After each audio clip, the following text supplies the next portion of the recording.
नमस्ते सबको। जैसा कि आपने देखा कि 2 दिन हमने हिंदी के विषय के बारे में बातचीत की, तो आज मैं आपके लिए टॉपिक लाई हूँ, विषय लाई हूँ। सबसे पहला बोली। भाषा के बारे में हमने पढ़ा, राजभाषा, राष्ट्रभाषा, ये सारी चीज़ों को हमने देखा। आपको वीडियो तभी समझ में आएगा जब आप उस वीडियो को पूरी तरह से देखोगे। जब आप वीडियो को थोड़ी सी देख के छोड़ दोगे तो टॉपिक समझ में नहीं आएगा।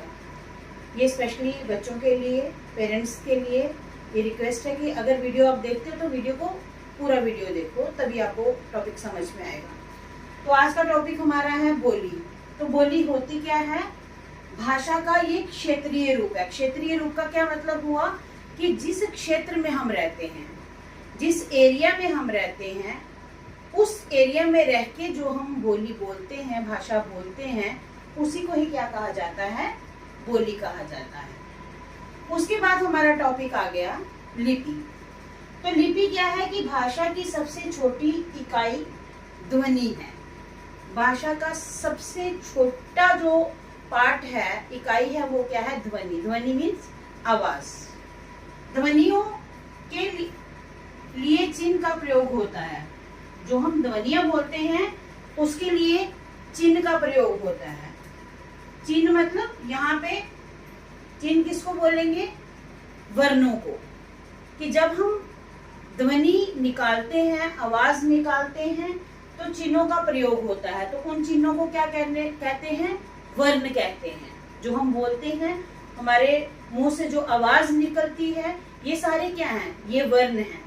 तो कहते हैं वर्णों को लिखने का तरीका अथवा ढंग लिपि कहलाता है। अगर हम वर्णों को सही ढंग से नहीं लिखेंगे तो हमें हिंदी बिल्कुल भी नहीं आएगी। तो जो वर्णों का सही ढंग होगा लिखने का, उसी को हम क्या कहते हैं? लिपि कहते हैं। छोटी सी बात मैं आपको बताऊं कि जैसे वर्ण है, वर्ण का मतलब क्या है? वर्ण होते क्या हैं? अब किसी को पता होगा, किसी को नहीं पता होगा। मैं थोड़ा सा इसके बारे में आपको बताती हूँ कि जैसे क, ख, ग, ये सारे क्या हैं? ये सारे वर्ण हैं। च, प, त, ये सब क्या हैं? ये वर्ण हैं। जब हम वर्णों को अलग अलग करके लिखेंगे तो इनको हम वर्ण ही बोलेंगे। लेकिन जब वर्णों को हम सही ढंग से लिखेंगे, जैसे पहले क्या आते हैं? स्वर आते हैं। अ, आ, ई। जब हम बच्चों को पढ़ाते हैं या कुछ पेरेंट्स पढ़ाते हैं या बच्चे जब पढ़ते हैं, वो बोलते हैं छोटा अ बड़ा आ, छोटी ई बड़ी ई। इसको ऐसे नहीं बोलना है। ये हमारा प्रोनाउंसिएशन बिल्कुल गलत है। अगर हम प्रोनाउंसिएशन सही करेंगे तो हमारा जो मिस्टेक्स होती है हिंदी में, वो हमारी कभी भी नहीं होगी। ये कहाँ से टॉपिक चला? वर्ण से।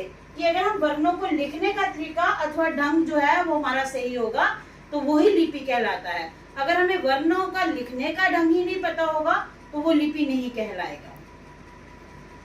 तो इसका प्रोनाउंसिएशन, ये हमेशा ध्यान रखना, इसका प्रोनाउंसिएशन जो है, इसको हम आ नहीं बोलेंगे, ई, छोटी ई बड़ी ई नहीं बोलेंगे। हमारा प्रोनाउंसिएशन क्या होगा?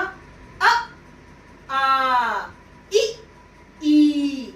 इस तरह से हम इसका प्रोनाउंसिएशन करेंगे। मैं वर्णमाला के टॉपिक पे भी आपको एक वीडियो बना के डालूंगी, उस पे आपको क्लैरिटी हो जाएगी।